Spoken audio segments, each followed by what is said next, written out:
We've got to keep this secret. There have been a lot of leaks lately, not us, mind you, but some YouTubers. And so we have a brand new secret product for you from Fuji. Here you go. That's all you get. That's all you get to look at.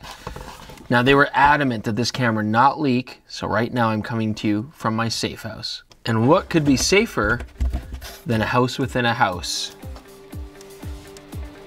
Now I'm gonna get out.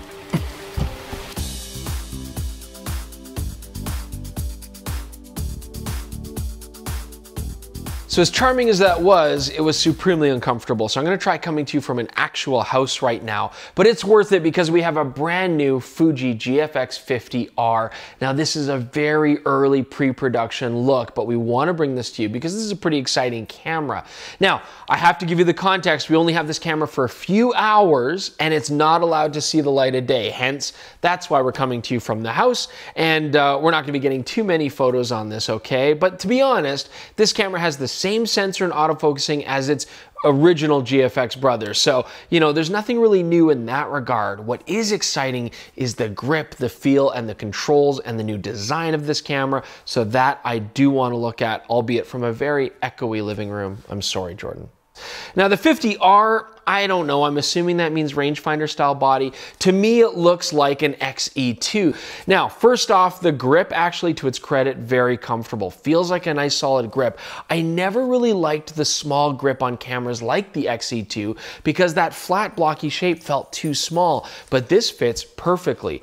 On top of that, this camera has the same weather sealing and rugged body that a lot of the XT and GFX 50S cameras would have, so you don't have to worry about it out in the rain and dust.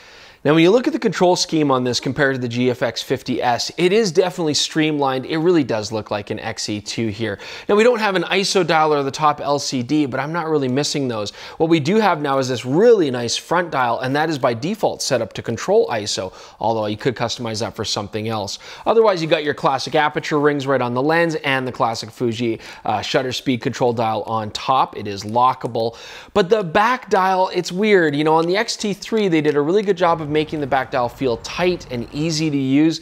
This one still feels very light and spongy. That press-in control is handy, but I feel like it's easy to push on this camera. Otherwise, the control scheme is very simple. I do love that we have that joystick selector on the back. That is very useful, so we don't have to rely on a touch screen. Well, I think it's about time for a nice musical interlude. Let's pop on some vinyl here. Hey, Jordan? Nope, that's all copyright. I don't have any rights-free vinyl, though. I'll do something. We'll pretend? Okay. Here we go, we're gonna pretend. Oh, that's lovely. All right, so let's start off talking about what stuff is the same as the GFX 50S, okay? I mean, we've got that same roughly 51 megapixel sensor, same size, same resolution. Now, we do still have the same X Pro processor as the GFX 50S. It's unfortunate because it's kind of showing of its age. We've got 425 autofocusing points, but they're only contrast detect still. And that 3 frames per second maximum burst rate, although to be expected on a medium format camera, is not going to compete with the full frame cameras that are out there on the market, not even close. Now, the new sensor does give us 14-bit RAW and about 14 stops of dynamic range, but it is still an old sensor. Now, when it comes to the EVF, we do have a very nice 3.69 million dot EVF. It's a brand new one. However, the GFX 50S had an astoundingly good 0.85 magnification ratio. This is down to 0.77. Now, the back screen here, well, it's a new one as well, 2.36 million dot LCD, definitely high resolution and sharp. The only thing is this. It's only a two-way screen. I guess that's a cost savings thing, but you know, if you're monogamish, you know, you're inclined to some three-way control, well, this screen's not going to do it, but the GFX 50S certainly will. Now, when it comes to studio photography, is this camera going to have some potential? This has some of the features you're looking for. It does have a PC sync, and of course, you could put remote triggers right through the hot shoe there. The maximum flash sync speed's 125th of a second. I know that's not stellar, especially when you compare this against something like a Hasselblad X1D, which has a leaf shutter and can go to basically the maximum shutter speed available on that camera. So this camera, being a newer design, does have a USB-C slot that can tether right through to software on the camera. You'll you'll also notice you've got your AC adapter port there.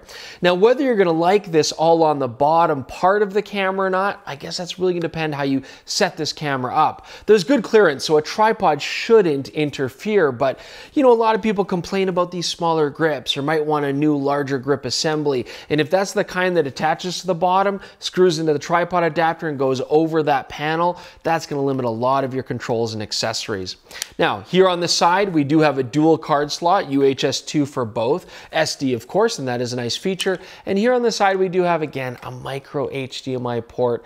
It's better than nothing, but it's very common that you're gonna break those cables. Now, we do have the same Bluetooth support that comes from the brand new Fujifilm X-T3, but why don't we have the same color profiles? The X-T3 featured a really nice new warming or cooling factor for black and white photography. As well, we had the Eterno profile for video. This is lacking both. Hopefully we could see that happen with a new Fuji firmware update in the future. Now, not to take away from the camera itself, but actually some of the most exciting stuff to me has nothing to do with the GFX 50R, unfortunately. It has to do with Fuji's new lens roadmap. We've got some new designs coming out. They have a 50mm 3.5 pancake lens, should prove to be quite compact. We've also got a brand new 45 to 100 f4 zoom, that's exciting, and a 100 to 200 lens with image stabilization, finally. I mean, this makes it the second only Fuji GFX lens format to have image stabilization. The other big, huge thing that they've announced is they now have Fujifilm native Capture One support. So I really love using Phase 1 Capture One software for my photo editing. That's my favorite choice. And what we now have here is full native support. We've got RAW conversion through the tethering, but this is really the only other medium format system other than the Phase 1s themselves that now have this kind of support. The Fujifilm 50R does shoot video, but you shouldn't shoot video with it because, as you can see, it's soft. It's a 2.5mm mic jack, no headphone jack, no 4K. The rolling shutter's terrible on this thing. The image, as I mentioned, is extremely soft, lots of aliasing. Moire, don't shoot video with this. So that brings me to, who is this camera for? And, you know, where is this camera really going to find itself? And that's a tough call, you know. I mean, yes, they've done a great job of making this more compact, smaller and lighter than the 50S, absolutely. And so naturally you would think that appeals to somebody doing travel photography, especially travel landscape. I can certainly see that being a very viable option, absolutely. Take this around with you on a light tripod, go travel the world, and you can get some beautiful photographs with tons of dynamic range. But at the same time, I do want to bring us back to something we need to think about. This sensor, this 50 megapixel sensor is excellent, but it is old in terms of digital. Full frame 35mm size sensors have come a long way since then. They've really advanced. And you know, we even have on DPReview.com a comparison. You can look at the GFX review there and see how it's compared against modern full frame sensors. And really the fact is there's not much difference. So, you know, even though this is just over $4,000 US as a price point for the body only, you could certainly get yourself into a Nikon Z7 or a Sony a7R III. Now you've got an even smaller, lighter, more affordable system with very good lenses, lots of fast lens options. It's even more portable and for basically the same kind of image quality.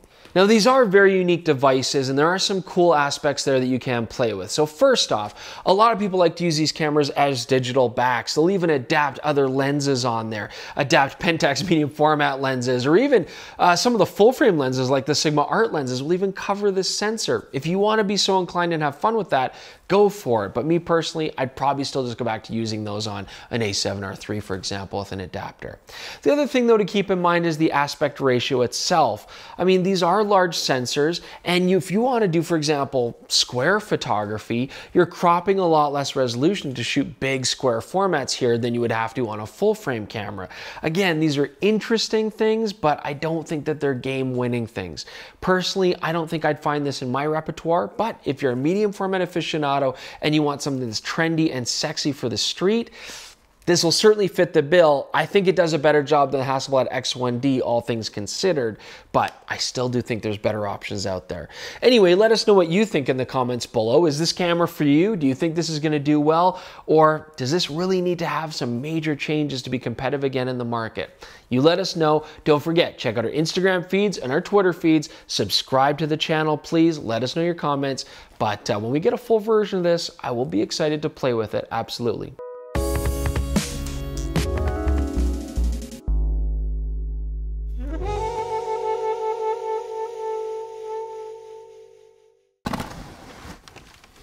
Ah!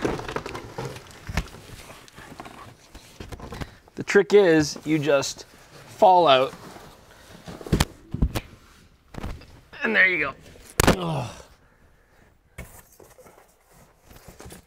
Ta-da!